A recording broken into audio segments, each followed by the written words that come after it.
Hello, everyone. My name is Evie Lupine. Welcome back to my channel, and today I have another video for you all. And today we are going to do a little old-fashioned rambly video. I do have some notes.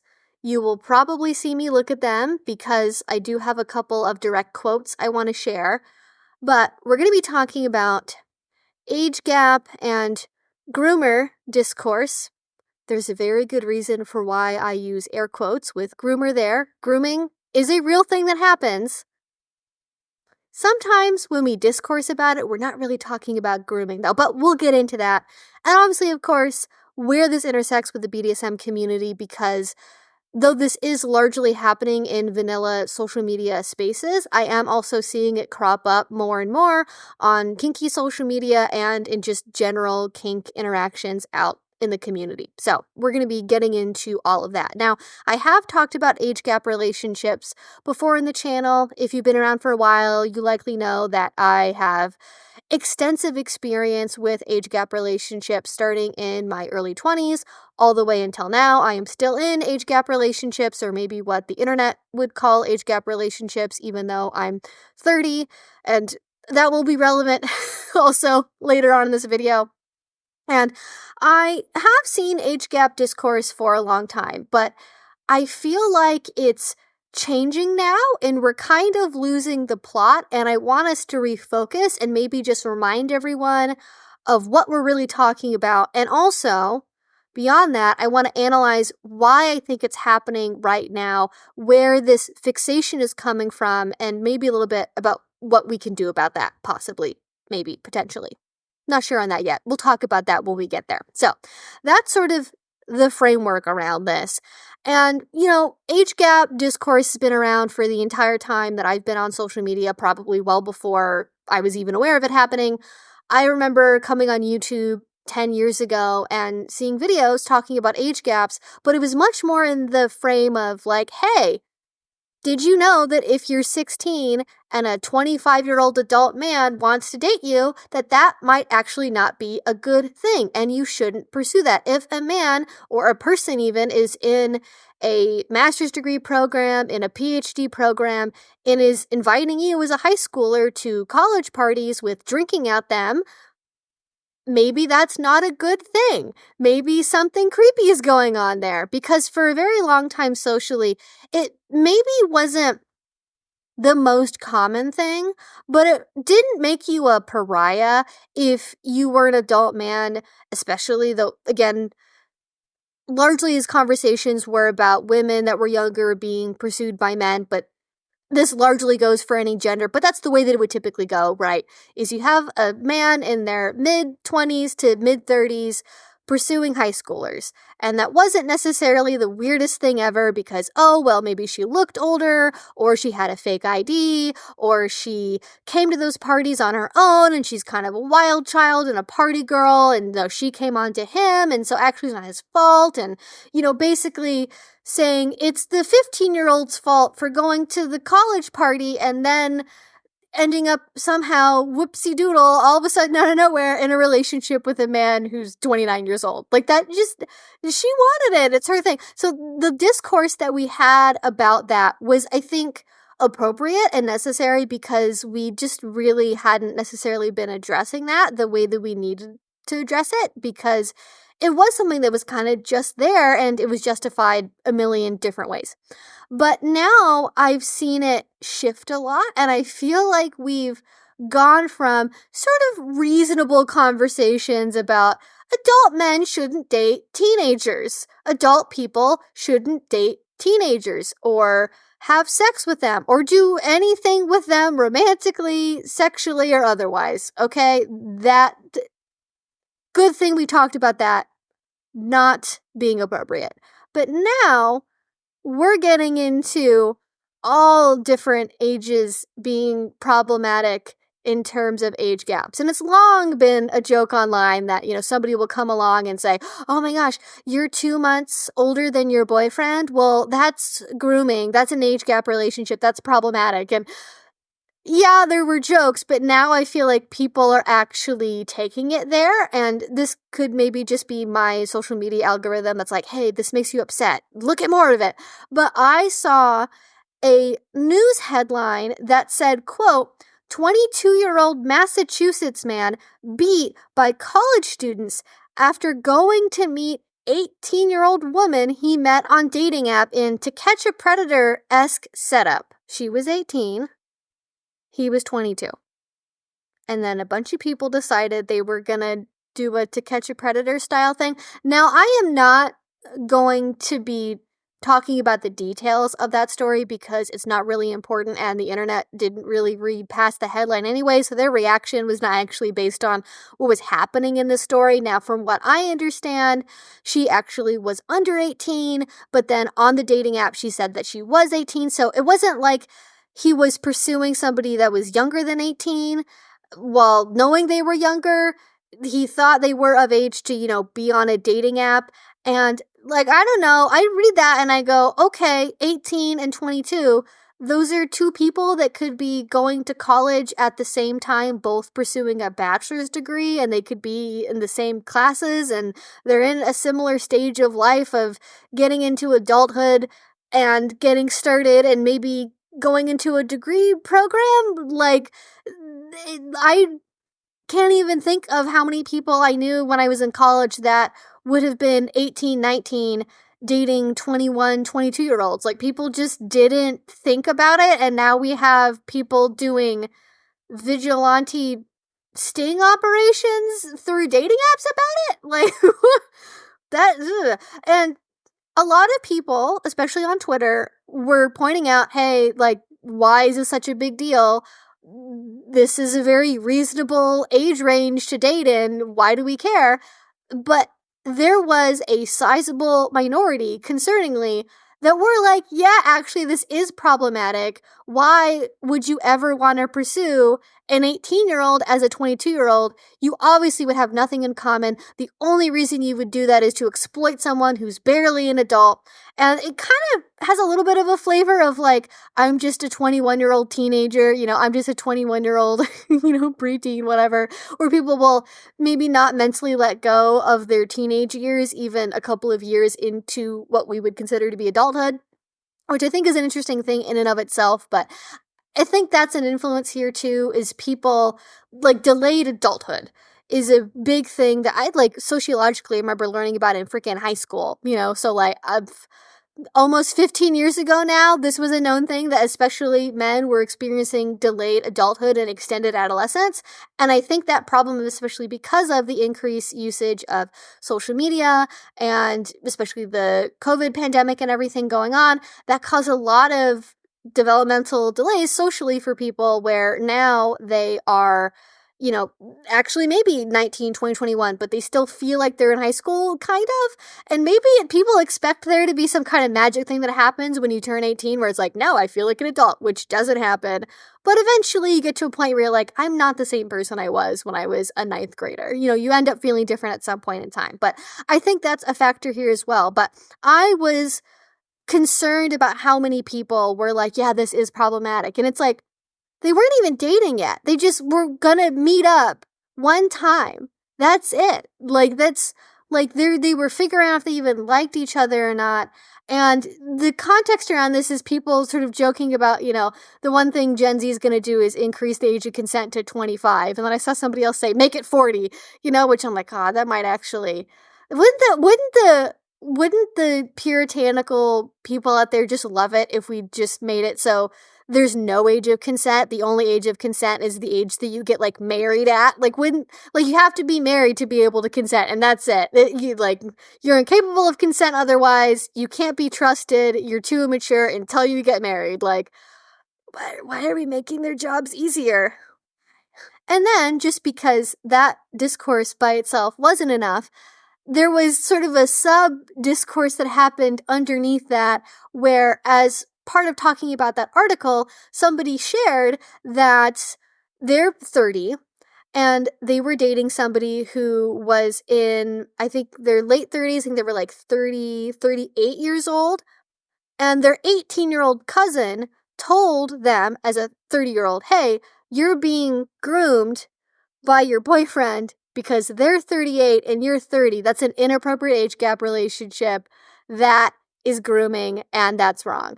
And okay, you're 18, you don't have a lot of experience in life. I have some sympathy, some empathy for that take. But there were other people underneath that were also like, yeah, your cousin is right. You are being groomed. And to quote probably my favorite of the bunch, yes, your cousin would be right. 8 years is a massive gap. You literally just turned 30, and he was pushing 40. That's a huge gap in life experiences and maturity. Why didn't he look for women his age and picked you?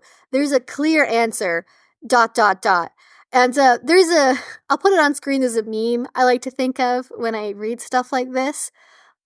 And the person who wrote that was themselves in their mid-20s. Not 18, not a teenager. I think sometimes when the discourse comes up, we tend to blame it on teenagers of like, oh, they're 15, they're 16, they don't get it yet. Obviously, when you are in high school, even 2 years is a really big difference. Like being 14 and dating a 16-year-old, that's like, whoa, mind-blowing. You have so much difference going on there. How could you possibly ever be compatible? And if you haven't gotten into your adulthood yet, if you haven't started to work a job, if you haven't left the house yet, you're not going to have those experiences to tell you, oh, once you reach maturity and you hit your stride in adulthood, like there's not necessarily that many big differences between somebody who's 32 and 40 or somebody who's 25 and 29 or 26 and 30. Like pick whatever combination you want, right? Like when you get past, I'd say like the mid-20s, especially the late 20s, and you're on your way to just being a successful adult for an extended amount of time, like there's like life experience. What life experiences do you think a 38-year-old has had that a 30 or 31-year-old hasn't had? Like what, just name one. Because if it's like, oh, well, maybe they haven't gone on an international vacation yet. Maybe they haven't changed careers. Like, is that relevant for safety in dating? Because I think sometimes we say, oh, there's a big difference in life experiences. And yeah, as you age, you're going to do different things in life. You're going to try different stuff. But there's things that are critical for healthy relationship building and having a safe relationship versus just like things that are fun to do because you can, because you're an adult now. Like when you're in your early 30s, maybe you haven't gotten a big promotion yet. Maybe you haven't saved up for a house yet. Maybe you are not quite sure if you're ready for kids or not, but somebody who's 38 maybe has already done all those things. Those are differences. It doesn't mean that it's inappropriate for a 38-year-old to date a 30-year-old. The kinds of life experience differences that make it inappropriate for, say, an 18-year-old and a 45-year-old to date, there's a huge chasm there where the 18-year-old maybe isn't independent yet, maybe doesn't have their own car, maybe doesn't make very much money or any money at all, they may be still in school, they haven't like lived on their own for very long. There's just a bunch of different things that can happen when you are 18 that haven't happened to you yet, that you're still experiencing, you're still figuring out life.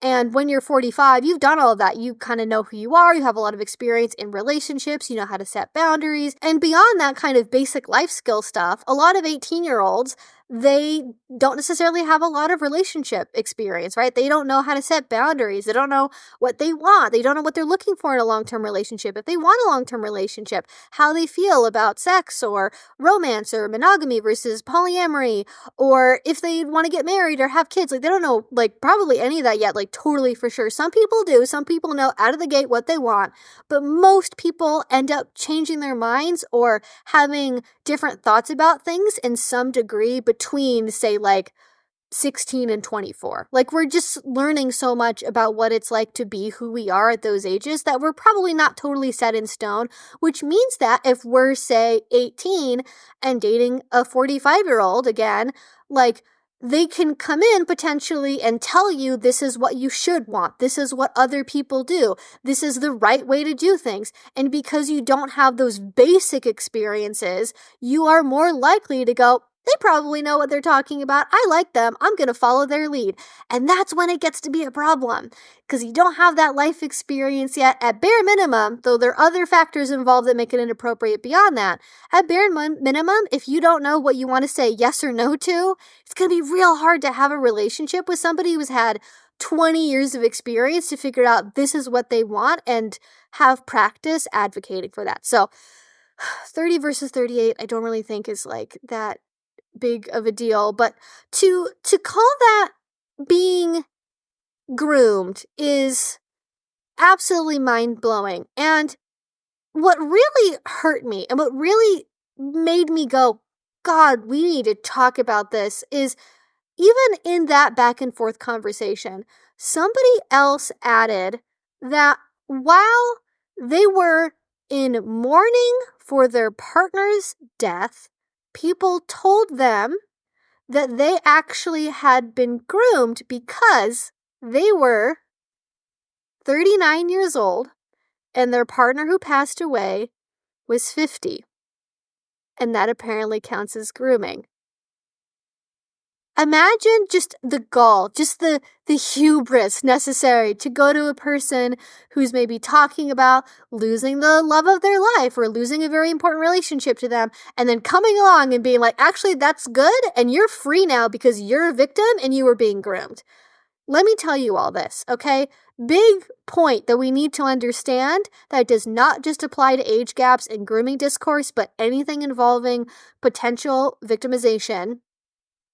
If you think that somebody is being victimized, it is not actually a positive or helpful thing to waltz in as a total stranger and say, you're a victim, you're being victimized, let me help you, blah, blah, blah, blah, blah. Or even just like dropping the like, that person's actually hurting you, this thing you're doing is bad for you, you're a victim, I need to save you, you need to get out, you need to rescue yourself, blah, blah, blah. Like, no. Don't do that, because if they are actually being victimized, that is not a very helpful statement and actually is probably going to make people defensive because they have an attachment to the person who is victimizing them. And when we have our attachments threatened, we become defensive. And especially if we maybe think something is going wrong, to know that other people are picking up on something can actually make people feel very scared and make people feel like they need to wall up more and share less. And so they're actually less likely to get help when you come barging in and like throwing a label on someone.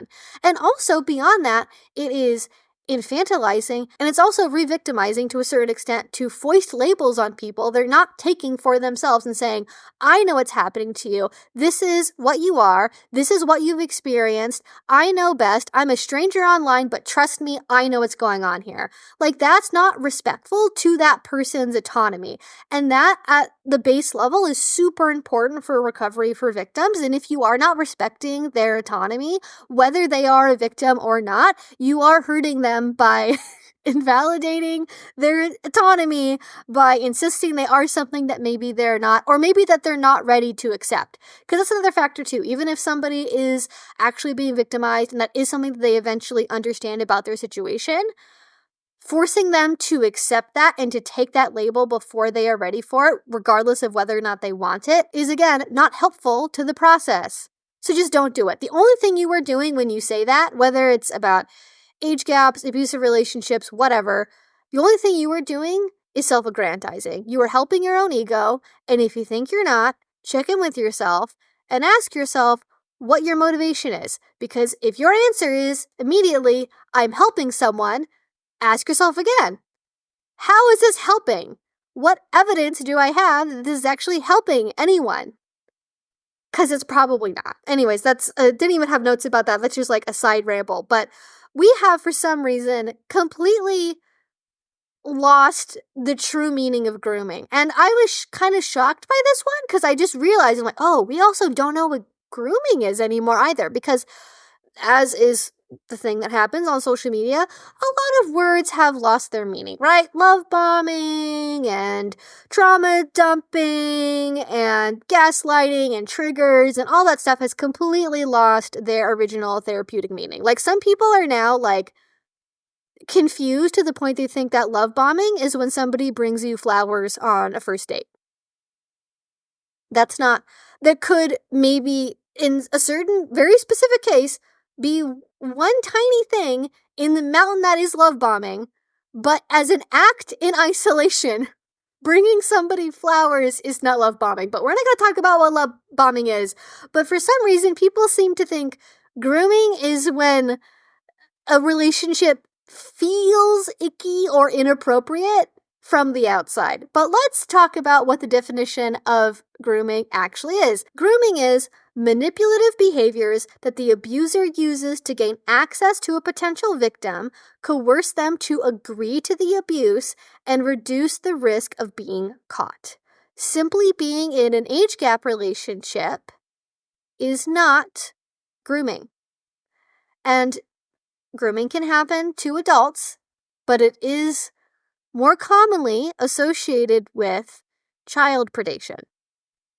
And I feel like it's concerning to me that we're talking about 30-year-olds being groomed by 38-year-olds. And I worry a little bit if there's some kind of darker motivation that some people may have to muddy the waters on what grooming is, what counts as being grooming. Because if everything under the sun is grooming and people begin to laugh it off because it's so ridiculous because, oh my God, everything is grooming these days, then maybe some people are less likely to notice and pay attention to what actual grooming is because the definition has been totally lost, right?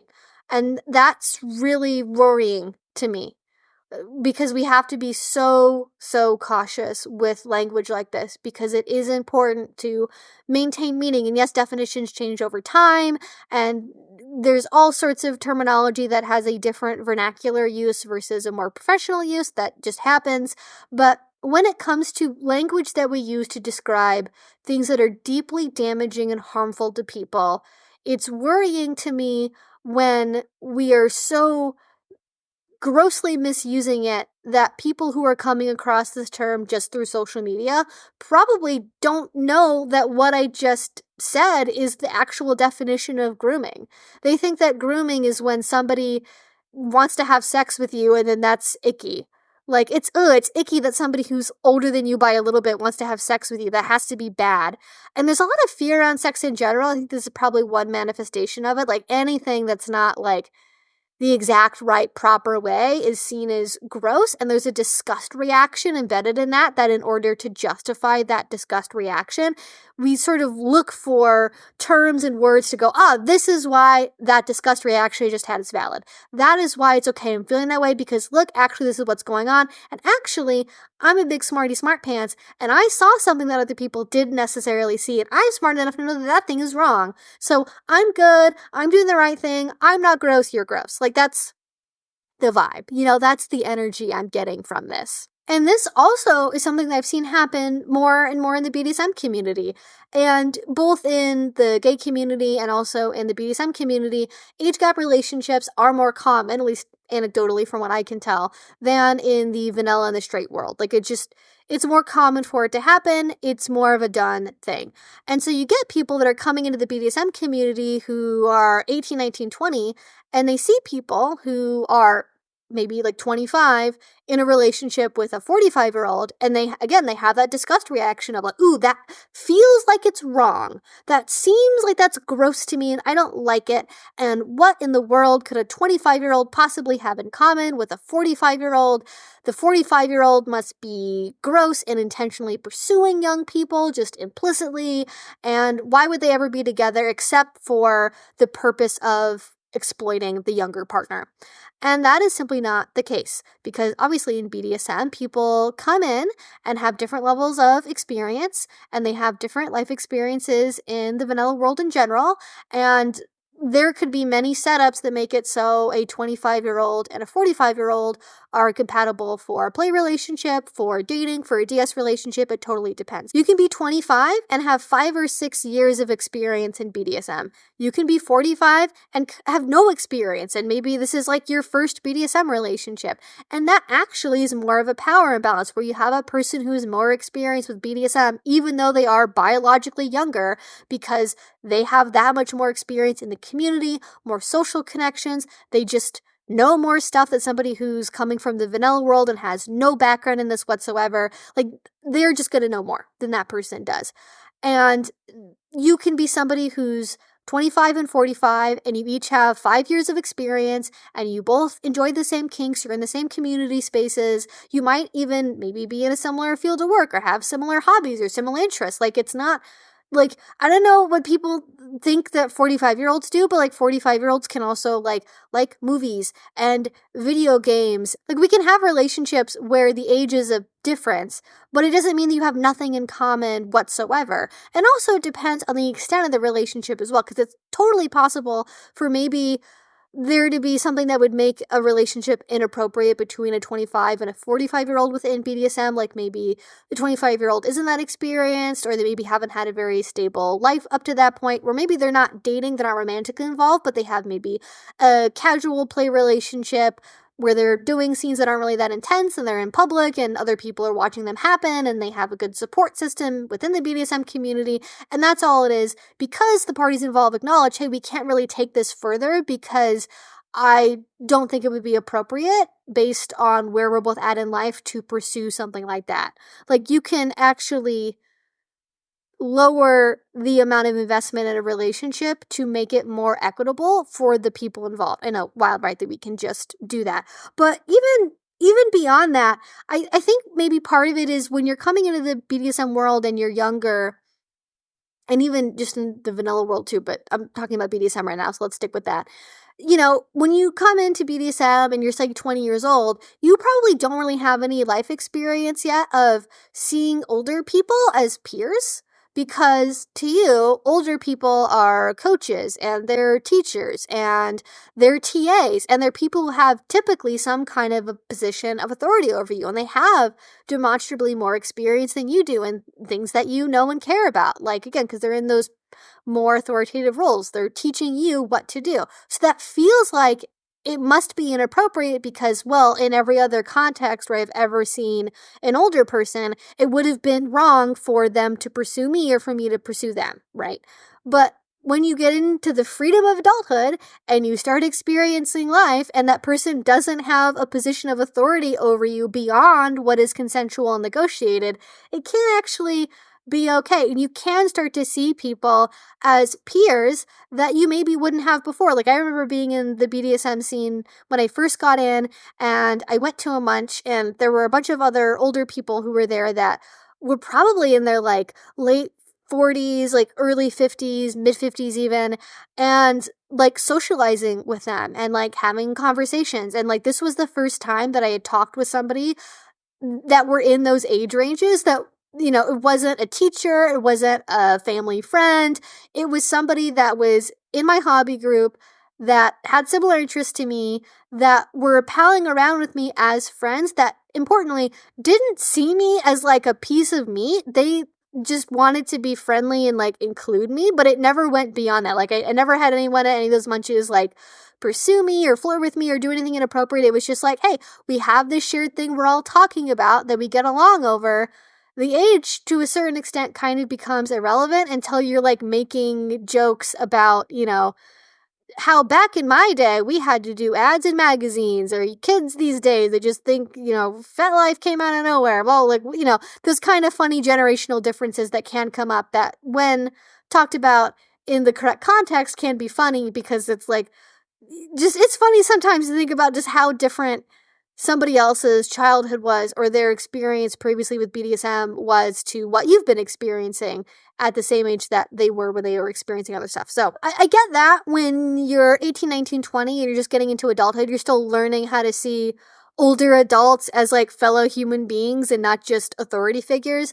But when you get into like the mid-20s, which is what got me concerned about this, is a lot of the people who were the most adamant about this discourse are people that were like 24, 25, 26. It was like, oh, you've been an adult for like a hot minute now, and you're still thinking the way you were possibly when you were like 15, 16.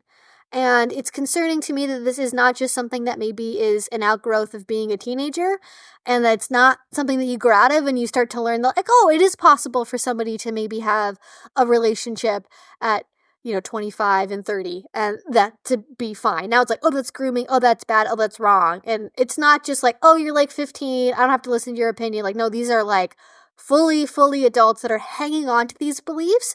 And because they are not showing signs of growing out of it, that is worrying to me. And I think in our effort to educate people in an appropriate way about the potential dangers of age gap relationships and inappropriate relationships that often are actually breaking the law, we simplified that down into age gaps are something to be worried about. They're wrong. They're problematic, right?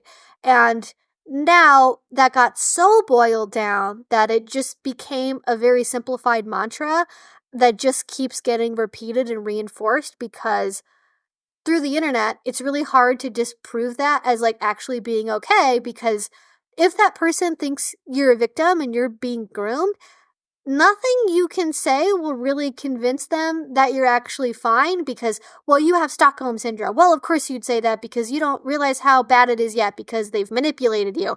Like, people can come up with any old excuse to tell themselves that they really know what's happening in your relationship and that they know that you're actually experiencing something that's bad for you, even if you can't see it. And that just, we need to stop doing that. We need to let go of this desire to tell other people what's happening in their relationships and in their lives, because ultimately the only person who can really know that is the person in the relationship. And even if we see something that we worry is wrong, the way to solve that is not by being like, hey, did you know, hey, stranger, did you know that you're actually a victim?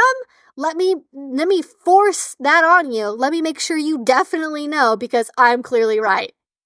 Not going to actually get anything done. But I want to think about why this is all happening, because I think the why is really interesting and tells us a little bit about maybe what we can do to start to solve this issue. And I know I've been rambling for a minute, so I'm going to try and be a little bit quicker here in hopefully the last like 10 minutes or so of this video. But the note I had said, I think this is happening because people are isolated. We know that people are reporting being lonelier than ever. Purity discourse is at an all-time high in hobby groups like fandom spaces and fan fiction, and even watching movies, like look at the discourse about Nosferatu, for example. People are terrified of doing the wrong thing and getting canceled and then being ousted from their very limited already social groups. They don't want to do something wrong that will get them forced out of maybe the only social connections that they actually have. And the thought of that is really terrifying. And there's a fixation on doing the right thing, thinking the right thing, demonstrating through your behavior online that you are thinking the right way is very important, especially to a lot of young people.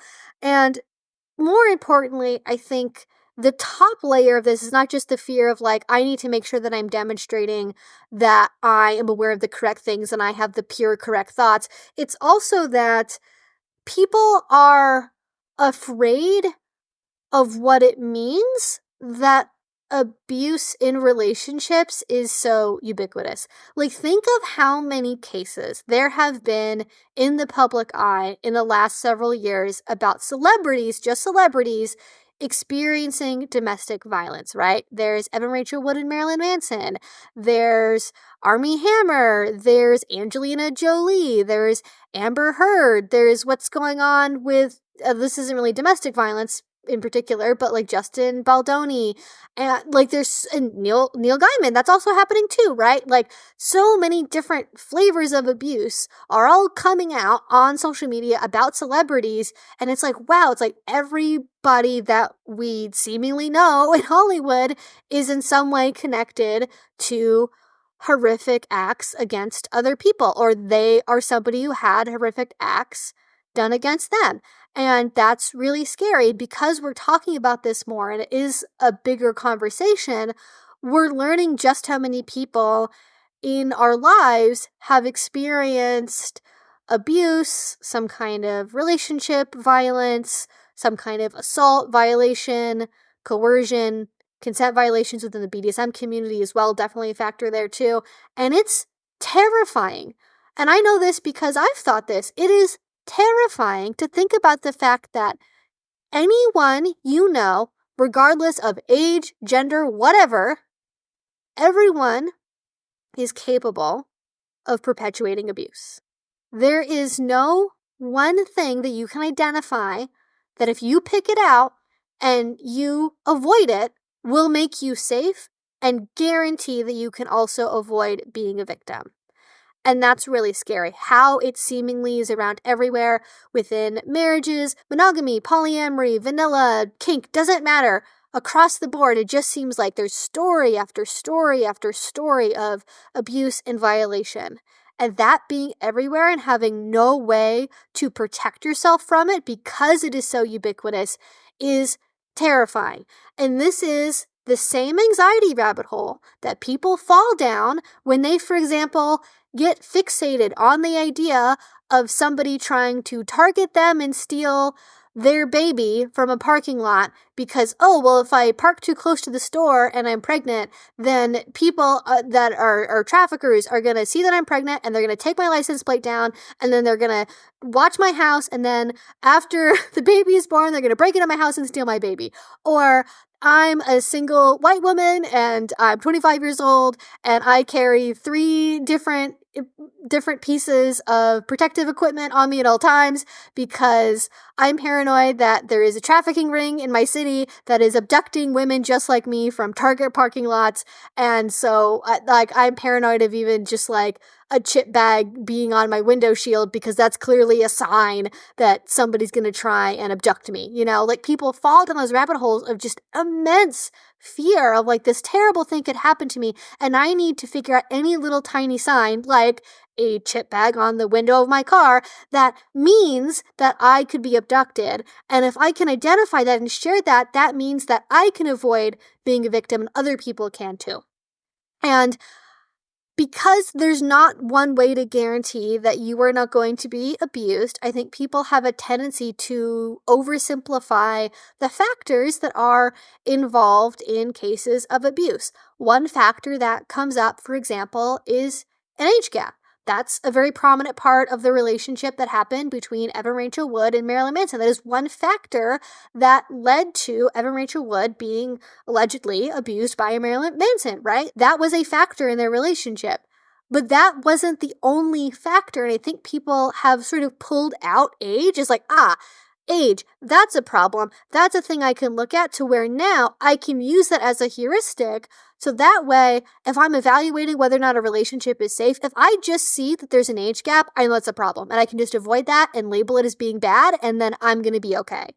And you can be abused by people that are close to you in age, that have a big age gap with you. The age can be a multiplying factor or enable things like grooming in certain cases, but it's not the determining factor. And I think abuse is also a word that's lost a lot of meaning in social media discourse as well, because abuse is a pervasive pattern of coercive control. It's not just having an age gap relationship. It's not somebody bringing you flowers on a first date when you don't like flowers. It's not somebody crying in the shower. It's a pattern of coercive control. And that can pop up in a lot of different ways that you cannot know about ahead of time based on just random surface level stuff, right? Like this sort of reminds me too of how people will say, oh, like there'll be a story about somebody who is a, let's say, violator of children. That'll happen in the news. And somebody go, I can tell that that would have been him because he looks like the type or she looks like the type. And it's like, what do you mean? People that abuse people look all different ways. They come from all different walks of life. They have all different backgrounds. What do you mean by that? And I think what people mean by that is I would have known by looking at that person that they were a problem and I could have prevented myself or my loved ones from being harmed by them. And it's sort of signaling, I'm smart, I'm good, I figured it out. And it's like, you can't do phrenology to figure out if people are going to be abusive or not. It just doesn't work. And I know that it's really terrifying to sit with that feeling of not knowing what to do if that could happen to you, of not being able to have a quick identifier at hand to help guide you through that. But this is why we need to give people, well, one, we live in a culture that is very, very emotionally unwell, and we don't equip people with skills, generally speaking, do deal with big emotional feelings.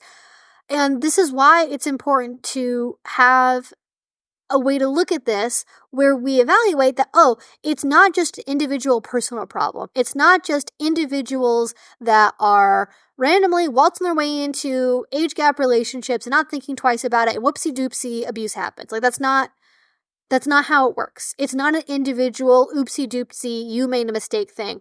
It's a societal thing. It's a cultural thing. It happens because, and it's enabled because when it does turn into abuse, because we live in a society that is puritanically against sex and pleasure, that does not want us to have conversations about sex and pleasure, even as adults. We live in a society that doesn't care about consent. We live in a society that doesn't care about people's autonomy. We don't like people having individual agency, and we especially do not treat children as beings with autonomy.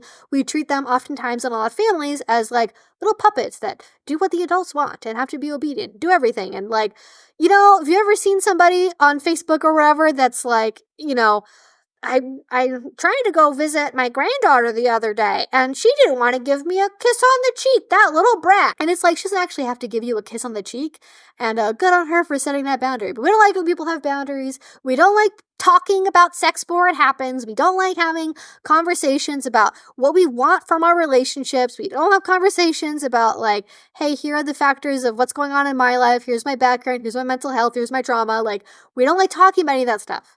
It makes us scared. We don't like it. So we don't talk about any of it.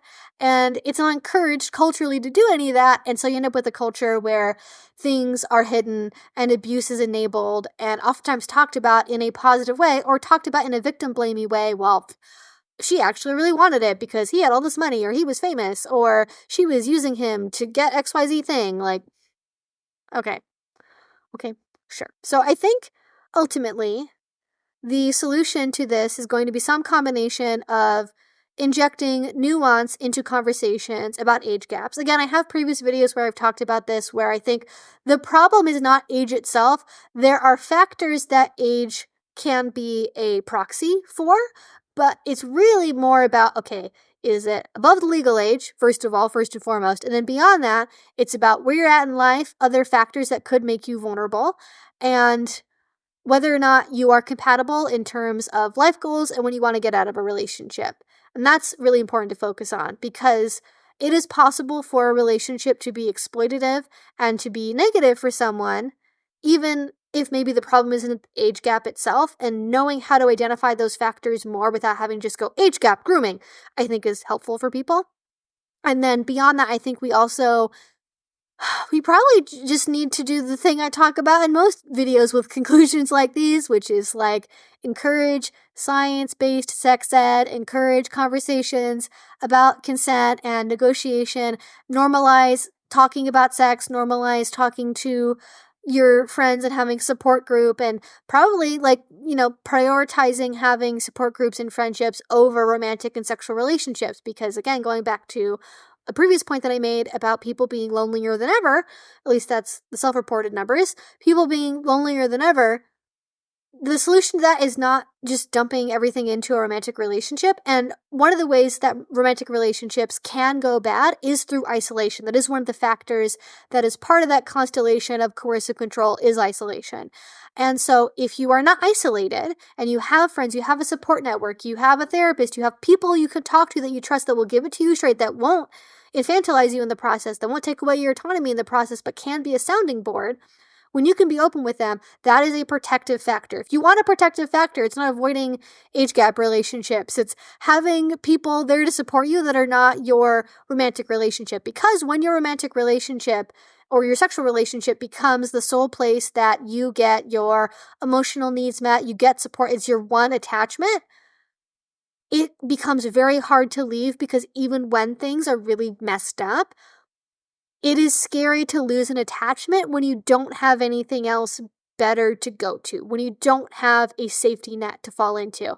And that is why isolation is such a big part of coercive control, is because even if the thing you have sucks, at least you have something, right? At least you have something, right? Anyways, I think that's where I want to wrap it up for today because holy guacamole, I've been talking for almost like 50 minutes now. Hopefully this was a worthwhile conversation.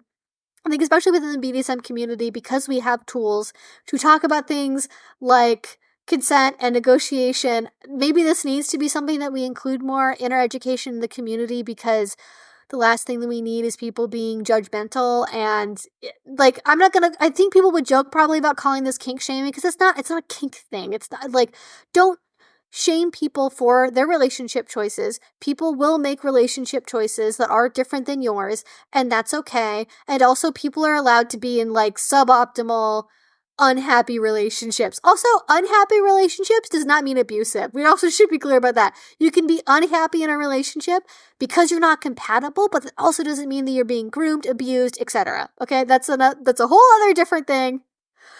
I could add so much more to this conversation, but again, I think I'm going to leave it here for now. Thank you all so much for listening to me ramble. I really appreciated it. I'm sure that there's going to be more conversation about this in the comment section down below, so please share your thoughts in a comment down below if you want to be part of that discourse.